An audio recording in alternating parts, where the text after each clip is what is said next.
अवधूत चिंतन श्री गुरुदेव दत्त श्री स्वामी समर्थ एक नवीन व्हिडिओमध्ये सर्वांचं खूप खूप मनापासून स्वागत आहे.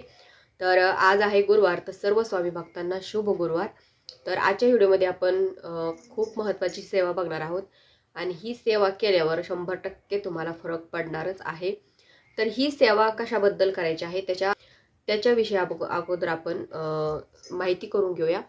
तर तुमची एखादी कोर्टामध्ये केस चालू असेल, मग ती कोणत्याही विषयावर असो, कोणतंही कारण असो, शेतीविषयी असो किंवा कोणाविषयी भांडणं वगैरे झाली असतील, तर काहीही असो, फक्त तुमचं केरटा फक्त तुमचं कोर्टामध्ये केस चालू आहे, म्हणजे तुमची तारखा चालू आहे किंवा तुम्हाला शत्रुपीडा आहे. बघा, शत्रुपीडासुद्धा खूप भयंकर असते, कारण आपल्याला त्याच्यापासून मानसिक त्रास होतो. तर ह्या गोष्टी तुमच्यासोबत घडत असतील तर नक्कीच तुम्ही ही सेवा करायलाच पाहिजे.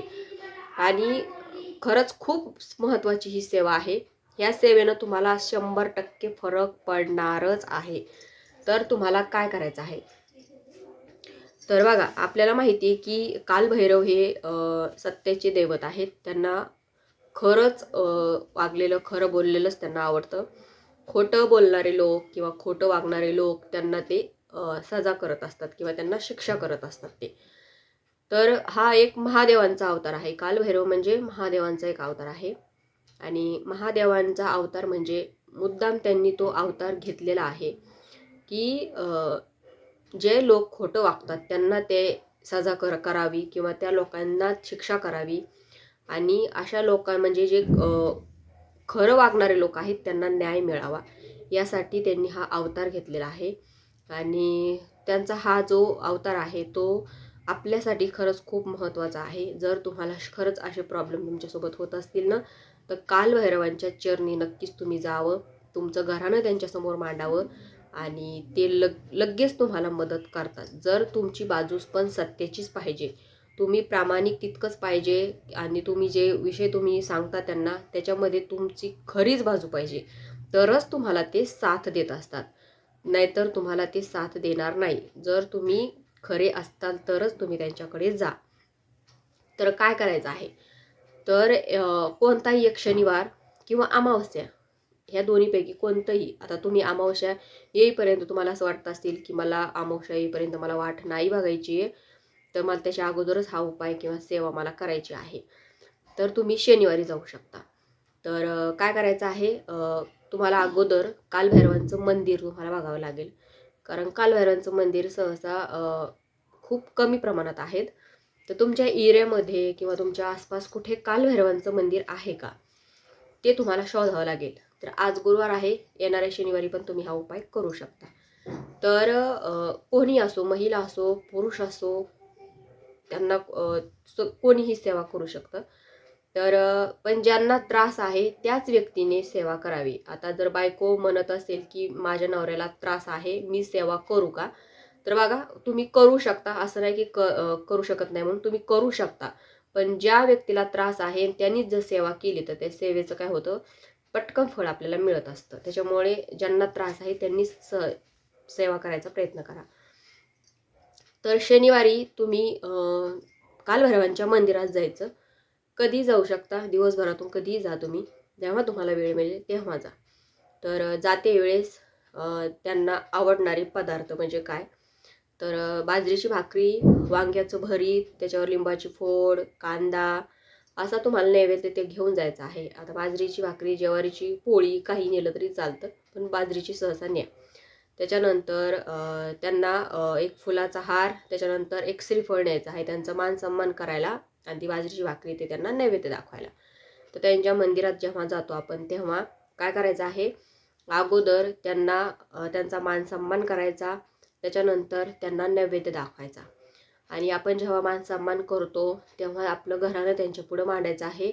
आपले जे काही पीडा आहे ते त्यांना सांगायचे आहे की मला तुम्हाला एखाद्या व्यक्तीपासून जर त्रास असेल, धोका असेल, तर त्या व्यक्तीचं नाव घेऊन तुम्ही सांगू शकता की मला ह्या व्यक्तीपासून मला त्रास आहे आणि माझी काही चूक नसताना मला त्रास होतोय, असं तुम्ही सगळं तुमचं जे काही आहे तेच तुम्ही त्यांना सांगू शकता. कोर्ट कचेरीमधले जे काही असेल ते सुद्धा तुम्ही त्यांच्यापुढे घराणं, कोणतंही घराणं तुम्ही त्यांच्यापुढे मांडू शकता. तुमची बाजू सत्तेची जर असेल तर पूर्ण घराणं तुमचं त्यांच्यापुढे मांडायचं आणि त्यांना विनंती करायची की मला प्लीज मदत करा म्हणून पटकन.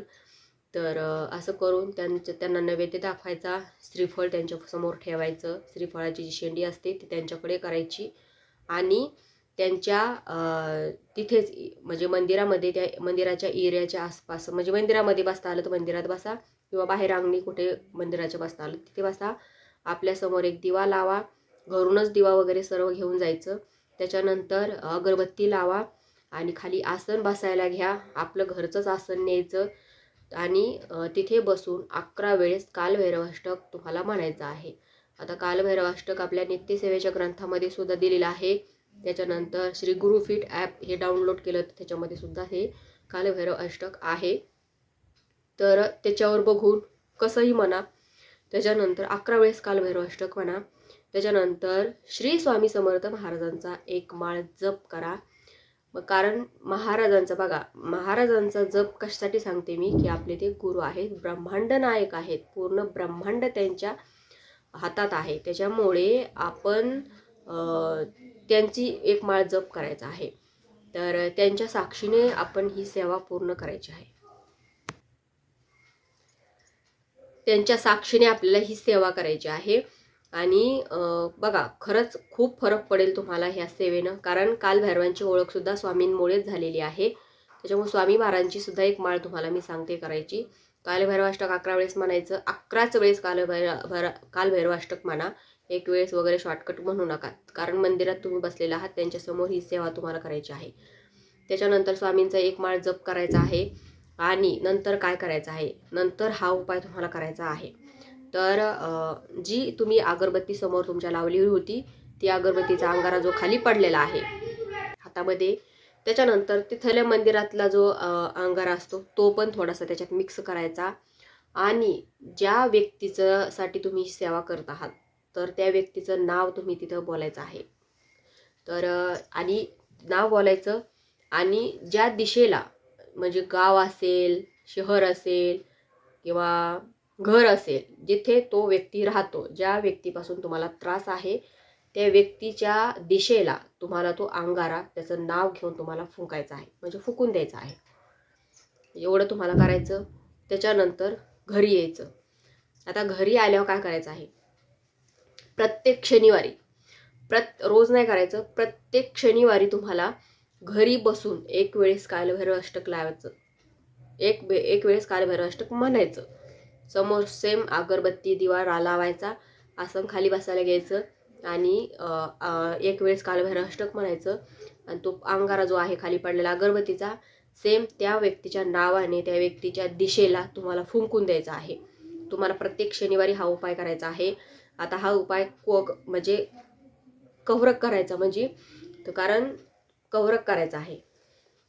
आता किती वेळेस करायचा आहे किंवा किती शनिवार करायचा, तर बघा हा उपाय तुम्हाला करते वेळेस जोपर्यंत तुम्हाला फरक पडत नाही, जोपर्यंत तुम्हाला असं वाटत नाही की नाही मला ह्या व्यक्तीचा आता त्रास कमी झालेला आहे, तेव्हा तुम्ही सेवा बंद करू शकता.